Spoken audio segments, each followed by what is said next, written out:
Question paper మర్చిపెట్టుకోవడానికి కాదు, మేము ఎంతో పేజీ నంబర్లతో సహా రాసి నీట్గా రాసి కీ పెట్టి నేను సార్ పంపించి సార్ టైప్ చేసి మీకు ఎగ్జామ్ పెడితే ఇలా మడిచిలా పెట్టుకోవడానికి కాదు. డైలీ టెస్ట్ రాస్తే ముందు రోజు జరిగినటువంటి సబ్జెక్ట్ రివిజన్ అవుతుంది. మన టాలెంట్ ఎంత ఉంది. మరి ఫస్ట్ టైం మెథడ్ వింటున్నాం, తెలుగు మెథడ్. అసలు మనకు నేను చెప్పిన నిర్వచనాలు కానీ గ్రాంధిక భాష వ్యవహారిక భాష ఎంత గుర్తు. ఎగ్జామ్ రాసేటప్పుడు 4వసారి సబ్జెక్ట్ రివిజన్ అవుతుంది. కీ చెక్ చేసుకోగానే 5వసారి రివిజన్ అవుతుంది.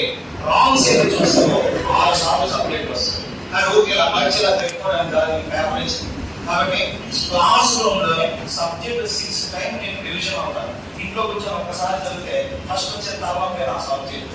కాబట్టి ఇప్పుడు ఏంటంటే డైలీ ఎగ్జామ్స్ రాయండి, సబ్జెక్ట్ రివిజన్ చేసుకొని డౌట్ ఏదైనా ఉంటే దాన్ని పెన్సిల్తో గుర్తుపెట్టుకొని ఆ లెక్చరర్ వచ్చినప్పుడు అడగండి. రేపు నేను 1 month తర్వాత వచ్చాను, వచ్చినప్పుడు అప్పుడు ఇట్లయితే ఒప్పుకో నేను ఓపెన్గా చెప్తున్నా 8 to 8 ఉంటేనే క్లాస్ చెప్తాను. కాబట్టి అలా ఉంటే కానీ నేను న్యాయం చేయలేదు. అలా డౌట్ ఉన్నది కంపల్సరీ లెక్చర్ అడుక్కోవడం, అడిగి తెలుసుకోవడం. మళ్ళీ చెప్తున్నాను, మీ కర్నూలు వాళ్ళు, కర్నూలు తర్వాత మా చిత్తూరు వాళ్ళు అదృష్టవంతులు. మళ్ళీ చెప్తున్నా, లాస్ట్ డిఎస్సీలో 2018లో మాకు 42 పోస్టులే ఉన్నాయి. ఎన్ని పోస్టులు ఉన్నాయి? 40. మొన్న ఏమో 0 అన్నారు. 4 రోజులు 946 ఉన్నాయి. స్కూల్ స్ట్రెంత్ 600 ఉన్నాయి. కాబట్టి మన కర్నూలు తర్వాత ఎక్కువ ఉండేది ఎప్పుడు అనంతపురంకి. అలాంటి అన్నిటికంటే తక్కువ ప్రకాశం, అనంతపురం. కాబట్టి ఏ జిల్లా వారు వచ్చి రాయరు. శ్రీకాకుళం, విజయనగరం వచ్చి రాయలసీమ కానీ వాళ్ళకు కూడా ఎక్కువ ఉన్నాయి. కాబట్టి మీతోనే పోటీ ఉంటుంది. ఇప్పుడు ఉన్నంత అవకాశం జీవితంలో మళ్ళీ రాదు. 6 సంవత్సరాలు పట్టింది. 6 సంవత్సరాల వయస్సు అనేది మన జీవితంలో ఎంతో విలువైన సమయం. అది గుర్తుపెట్టుకోండి.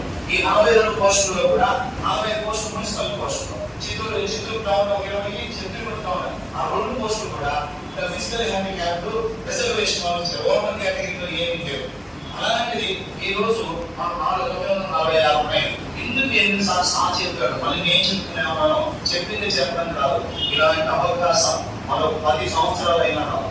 మళ్ళీ చెప్తున్నాను, జాబ్ ఉన్నప్పుడే సాహసం చేసి గట్టిగా పట్టుకోవాలి. దీన్నే నేను గట్టిగా పట్టుకుంటేనే లైఫ్ సెట్ అయితే. నిన్న చెప్పాను, నీ ఒక్కడి జాబ్ 50 సంవత్సరాల నీ లైఫ్ ని హ్యాపీనెస్ చేస్తుంది. మీ తల్లిదండ్రులు